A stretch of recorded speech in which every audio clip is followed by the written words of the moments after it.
देखिए ज़माना बदल गया है. The Constitution has gone through the process of 75 years of evolution. Right. जब 1950 में सोशल मीडिया नहीं थी, ना ही इंटरनेट भी था हमारे पास. We are now living in a new normal. Some call it the post-truth society, where the internet, the media can be deeply influenced to shape public opinion. अब मुझे ये कंसर्न है, I have this concern really, that obviously criticizing a judgment, critiquing a judgment is part of your fundamental right to freedom of speech and expression. Every citizen is entitled to understand what is the basis of a decision and to express their opinions on the decisions of the court. But when this goes beyond the decisions of the court and targets individual judges, then it sort of raises fundamental questions about is this truly freedom of speech and expression? There are today special interest groups, pressure groups, who are trying to use the social media to affect the minds of the courts and the outcomes of cases. Let's not make any bones about it. मैं आपको ये कह सकता हूँ कि नहीं, हमें कोई असर नहीं पड़ता हम लोगों पे. ये कहना सत्य नहीं होगा. आप कोर्ट जाते हैं किसी केस की सुनवाई के लिए, उसके पहले ही सोशल मीडिया पे आता है कि केस में क्या होने वाला है, केस में क्या डॉक्यूमेंट्स फाइल किए हैं, केस में क्या एफिडेविट फाइल किया है, सरकार ने क्या किया है, क्या कहा है, इन्होंने दूसरी साइड ने क्या कहा है. So I think what is being done really now is that social media is not merely a form of communication of information. It is a very powerful means of affecting outcomes in society. And the social media is being used to influence the outcomes of cases. And judges have to be very, very careful about this fact.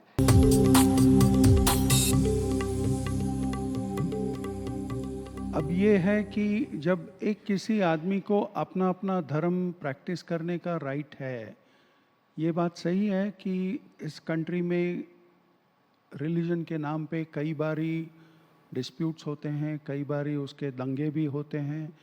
इस राष्ट्र के जन्म तक 1947 के उसकी history या उसका इतिहास भी वही है कि जो पार्टीशन या उसके बाद जो दंगे या फसाद हुए वो. तो ये जो है ये थोड़ा सा हमारी एक हिस्ट्री का ज़रा एक बैड पैच सरीका है. और ये बात सही है कि पिछले 75 वर्षों में उस ज़ख्म से हम काफ़ी उभरे हुए हैं. सेंट जो एक्ट्स नए निकले, भारतीय न्याय संहिता और ये हुए हैं, उसमें आज तक जो नहीं था वो नॉर्मली क्या होता है कि एक culpable homicide amounting to murder, जिसका हम मर्डर बोलते हैं, या पुराने ज़माने में जिसको हम दफ़ा 302 बोलते थे, उसके लिए ऑफ कोर्स एक डेथ सेंटेंस या लाइफ सेंटेंस एक ऑल्टरनेटिव है पनिशमेंट का. पर इस बारी भारतीय न्याय संहिता में मॉब लिंचिंग एक स्पेशल ऑफेंस डिक्लेयर किया गया है कि जिसके लिए भी वही पनिशमेंट है जो डेथ या लाइफ इम्प्रिजनमेंट हो सकती है. तो ये एक तरह से जैसे आपने बोला ना, इसका एक एक्नॉलेजमेंट है कि इस सोसाइटी में आज भी वो मॉब लिंचिंग या फिर रिलीजन के नाम पे या क्लास या कास्ट के सेपरेशन या डिवाइड के नाम पे कुछ हिंसाएं होती है.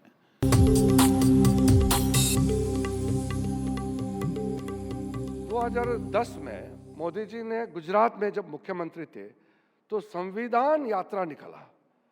मुझे उतना पता नहीं था कि उसमें प्रधानमंत्री जी ने हम लोगों को बताया नहीं क्योंकि वो मुख्यमंत्री थे. लेकिन बाद में पता चला कि गुजरात के अंदर में गाड़ी में संविधान किताब रख करके खुद मुख्यमंत्री पैदल आगे चले. वो संविधान जागरण यात्रा था कि नागरिकों को संविधान के बारे में जानकारी देना चाहिए. इस उद्देश्य से संविधान यात्रा गुजरात में पहली बार निकाले हैं. कोई मुख्यमंत्री और कोई संवैधानिक पद पर बैठे किसी राजनेता या इंसान या अधिकारी ने इस तरह का काम शुरू नहीं किया जो मोदी जी ने सबसे पहले संविधान यात्रा निकाल करके किया है. राजनीति का गर्मा गर्म बहस में कभी कभी अच्छे काम दब जाते हैं और जो नकारात्मक विषय और सोच उभर के आ जाते हैं. मोदी जी जब प्रधानमंत्री बने तो उन्होंने वही काम को आगे बढ़ाया और कहा कि संविधान बनाए हुए इतने साल हो गए हैं, लेकिन संविधान दिवस क्यों नहीं मनाते। इसलिए 2015 में संविधान दिवस को पहली बार हमारे देश में मनाने का प्रक्रिया शुरू किया।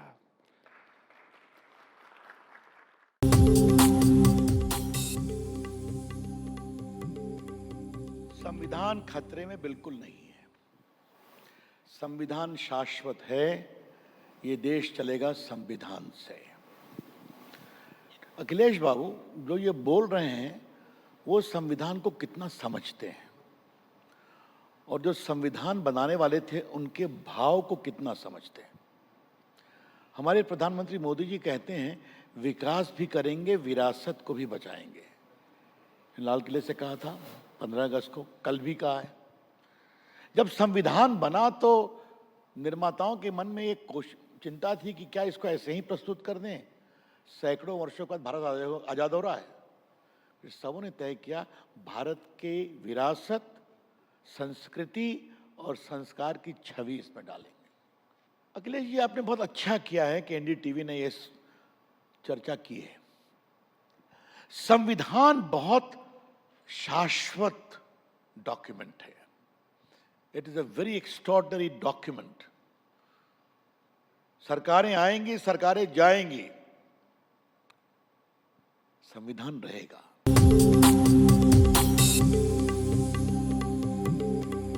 कॉन्स्टिट्यूशन स्टार्ट होता है with the words we the people, कि ये लोगों ने अपने आप को कॉन्स्टिट्यूशन दिया है।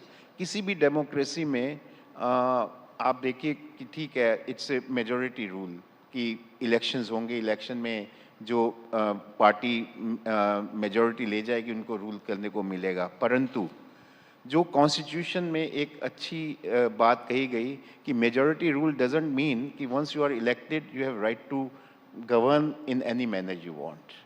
तो इस कॉन्स्टिट्यूशन में जो एक कॉन्स्टिट्यूशनलिज्म जिसको हम कहते हैं कि वो एक रखा गया है। अब इसमें देखिए constitutionalism means it's not only rule of the majority but the government which is elected has to govern in accordance with the provisions of the constitution, because constitution is our governing instrument of governance, if I may say so। कि एक law भी जो parliament ने law enact किया है वो law ठीक है नहीं है, this is in accordance with constitution और not, power is given to the judiciary to decide the validity of even the law.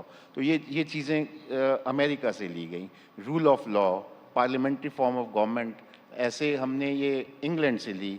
French constitution से हमने लिबर्टी, इक्वालिटी वगैरह ये वाले प्रिंसिपल्स लिए।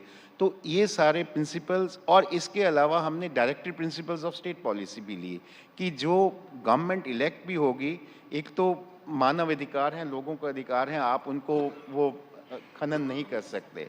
दूसरा ये है कि it has to be a good governance by any government which is elected, social purpose के लिए, आपका इनइक्वालिटी दूर करने के लिए, जो गरीब लोग हैं उनका उत्थान करने के लिए। तो ये सब चीज़ें जो हमारे directive principles of state policy हैं, तो उसमें वो भी लिया गया। तो ये सारा अमलगम है एक जो इसका उन्होंने लिया। तो I think this is one thing which is becoming very, or it has become very important, and it has given this life that we are celebrating today 75th year of the constitution। बिल्कुल।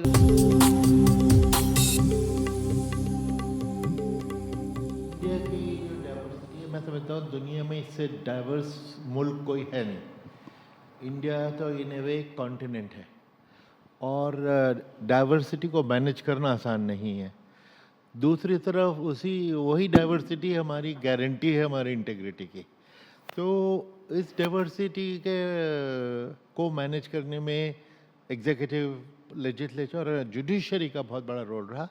और election commission as an institution कि हिंदुस्तान का जो election है, सबसे एक interesting बात तो यह है कि 26 नवंबर को हम कॉन्स्टिट्यूशन डे मना रहे हैं, लेकिन कॉन्स्टिट्यूशन उस दिन से ऑपरेशनल नहीं हुआ था। 26 जनवरी 1950 में हुआ था, लेकिन 16 आर्टिकल्स 26 नवंबर को लागू हो गए थे, जिसमें से इलेक्शन कमीशन शामिल था।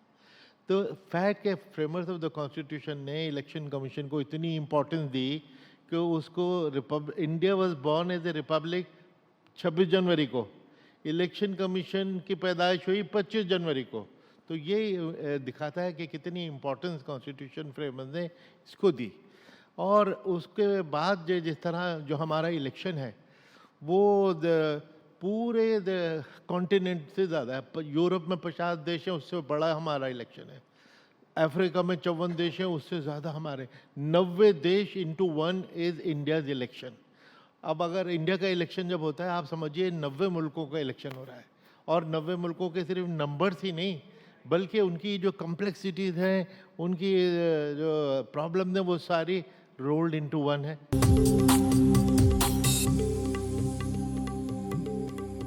भारत का संविधान है या किसी भी देश का जो संविधान है, वो एक पवित्र संविदा है, एक कॉवेनेंट है लोगों और सरकार के बीच में। अब अमेरिका का संविधान जो है वो माना जाता है कि संघीय संविधानों का सबसे अच्छा संविधान वो है।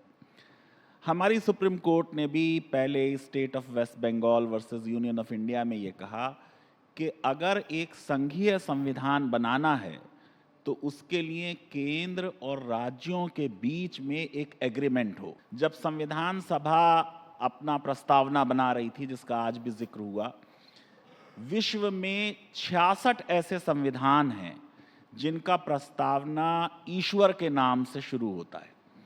तो हमारे यहाँ भी कामत जी ने प्रपोज किया कि भारत का संविधान भी जो है वो ईश्वर के नाम से शुरू हो। कुछ बंगाल के लोगों ने उसका विरोध किया, उन्होंने कहा नहीं, गॉडेस के नाम से शुरू होगा, हम गॉडेस को मानते हैं। अल्टीमेटली इस पर वोट हुआ। और हमारी जो भारतीय संस्कृति है, आप देखिए कि हम इतने धार्मिक लोग हैं, फिर भी वोट से ईश्वर जो है वो चुनाव हार गए संविधान सभा में और हमने गॉड को निकाल दिया। तो जो हमारा संघीय ढांचा है, ये भी विभिन्नताओं को मैनेज करने का एक साधन है। और इसमें बहुत लोग, जैसे जस्टिस सीकरी ने कहा कि क्वाज़ी फेडरल है। सुप्रीम कोर्ट ने देखिए एसआर बोमाई में भी जाके कहा कि फेडरल संविधान है और बेसिक स्ट्रक्चर है। न सिर्फ हम विश्व से सीखते हैं, बल्कि विश्व भी हमसे अक्सर सीखता है।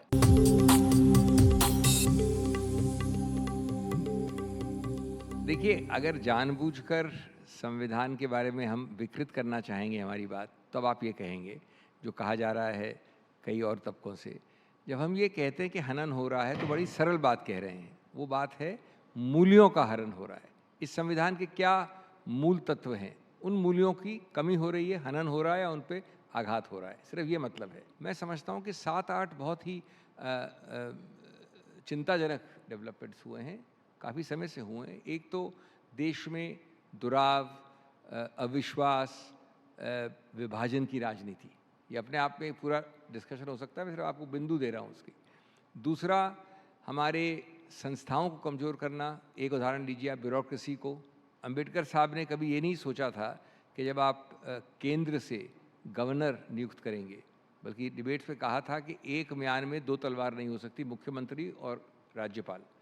आज दुर्भाग्य की बात है कि संस्थाओं को धूमिल करने में एक बहुत बड़ा योगदान रहा है कि हमारे सभी एक जो राज्यपाल हैं उनको इंस्ट्रक्शन के साथ भेजा जाता है। वो एजेंट से भी ज़्यादा बुरी तरीके से पेश आते हैं।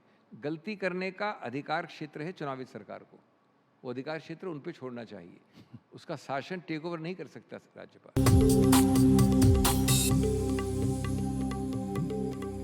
संविधान महज एक कागज का टुकड़ा है अगर उसकी आत्मा को जीवित न रखा जाए। सीधी सीधी सी बात है। इमरजेंसी में संविधान के जो मूल कुछ सिद्धांत हैं उनका हनन हुआ, वो 77 की बात है। पर ऐसा नहीं है कि सरकारें आज की हों या पहले की हों। संविधान के आड़ में संविधान की आत्मा पर प्रहार होता चला आया है।